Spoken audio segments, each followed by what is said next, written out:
Pumunta kami sa Wildlife Mini Zoo noong May 21 and here's what you can expect if you are planning to visit there.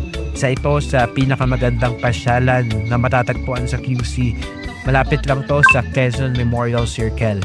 Affordable, accessible, at perfect na quick family trip kung gusto nyo makakita ng animals up close. Hindi na kailangan lumayo pa. Pagkapasok namin sa entrance, excited yung mga bata. Lalo na si Zach, yung baby namin na curious sa paligid. Tahimik at maaliwalas yung lugar. At kahit nasa loob ka lang ng lungsod, parang nasa ibang lugar ka na.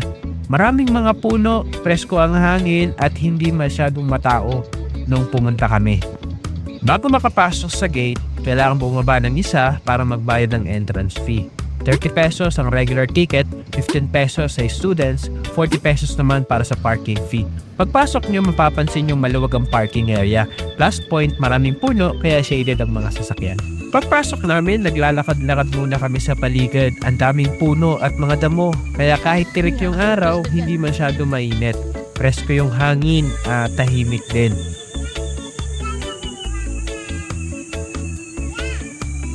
Habang naglalakad kami, ang saya ng feeling dahil relaxed at open ang space. Si Zach, yung baby namin, nakasabit lang sa baby carrier.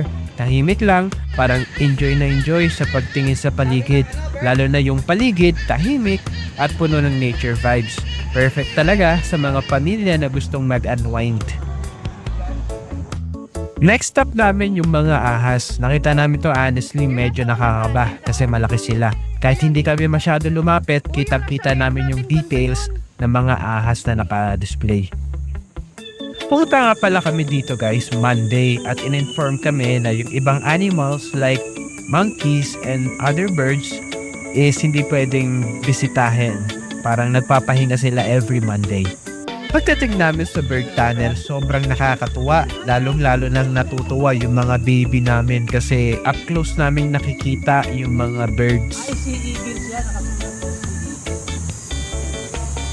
Kita niya. Sana.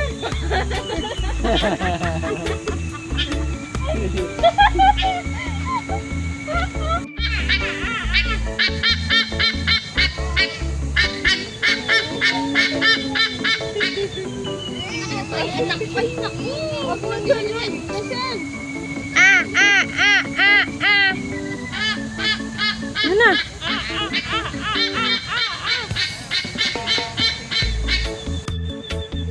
Siyempre, hindi pwedeng palampasin ng Philippine Eagle. Isa sa pinaka-iconic at rare na ibon sa bansa. Ang laki niya in person at sobrang majestic tignan. Tuwang-tuwa si Zach. Habang pinagmamasdan, parang alam niyang special yung ibon na yun. Meron din silang interactive spots gaya nitong parang puzzle box. Hindi man namin alam exact name pero fun siyang laruin. Di lang siya pang kids, pang matanda din na gustong mag-explore habang naglalakad.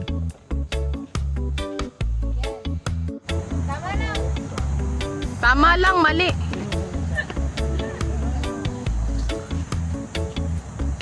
Station 1 pa lang pala to. Sunod namin pinuntahan yung area ng crocodile at reptile. May malalaking buhaya na nakahiga lang sa gilid. Tahimik pero intense yung presence. Nakakita rin kami ng iguana na chill lang sa ilalim ng puno. At may mga cobra rin na nakadisplay sa loob ng enclosure.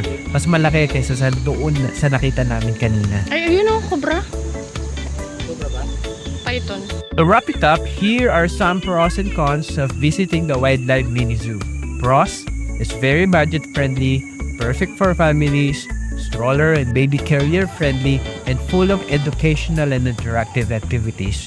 Cons, siguro medyo limited lang yung ibang animals compared to bigger zoos. Tips, if you're bringing little ones, make sure to wear comfy shoes kasi medyo malayo ang lakarin. Maganda din mag-picnic dito kasi marami silang mga tables and chair na pwedeng gamitin. Meron din silang lake sa bandang dulo kung saan madalas may nagpipictorial at prenup pero hindi na napakita sa video na to. Thank you for watching and we hope this helps you plan your own visit.